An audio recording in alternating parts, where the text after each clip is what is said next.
Bonjour les amis, c'est Oli le Belge.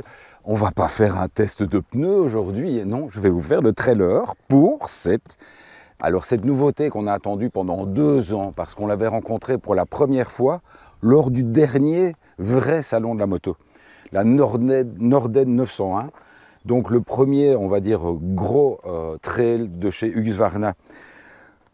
Pourquoi je vous ai montré l'agent de 21 ? C'est simplement parce que justement, c'est ce qui différencie la dernière vidéo qu'on avait fait avec les CB500X et la Vosges.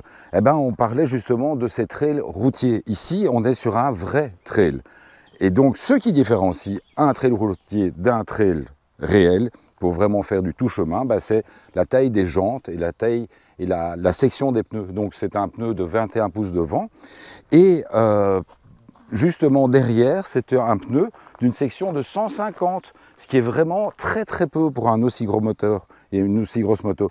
Donc ça prouve d'une part qu'on n'est pas obligé de toujours avoir un très très gros pneu derrière pour faire passer la puissance, et d'autre part que justement cette finesse permet d'avoir une moto extrêmement joueuse et très très facile. Alors d'autres choses rentrent en jeu effectivement lorsqu'on se retrouve face à une vraie moto qui est appelée à rouler dans les chemins. C'est donc ici pour le coup une protection moteur réelle, pas un truc décoratif, c'est vraiment de l'alu. C'est un truc très résistant, donc ça permet de poser la moto. Alors ce qui est étonnant, c'est que finalement, elle a l'air très haute comme ça, mais elle est à peine quelques centimètres plus haute qu'une Africa Twin. Autre chose, pour ce coup-ci, que ce soit Husqvarna ou KTM, ils ont essayé de loger l'essence le plus bas possible pour permettre d'avoir vraiment un bon rapport, une bonne hauteur de poids sur la bécane, et donc vous avez toute une partie du réservoir qui est ici. Autre chose, donc je vous montre quand même, c'est vrai que ça reste haut, il ne faut pas rigoler. Vous voyez que moi là-dessus, j'ai quand même les pieds tout juste au sol.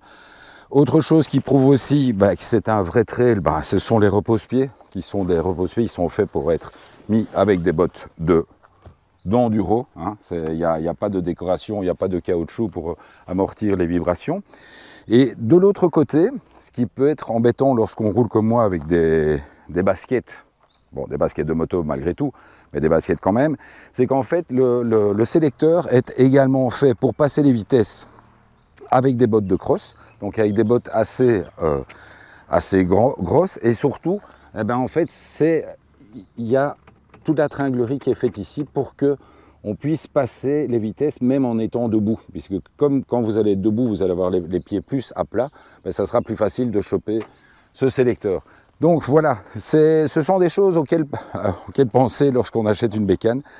Et puis franchement, pour l'avoir autant attendu, j'aime autant vous dire que l'essai que vous allez découvrir pour la prochaine fois va être vraiment génial. Allez, je vous retrouve, je suis sadique, mais vous n'aurez pas laissé aujourd'hui. Ciao les amis, bye. Tiens, pensez à nous envoyer les photos de vos t-shirts.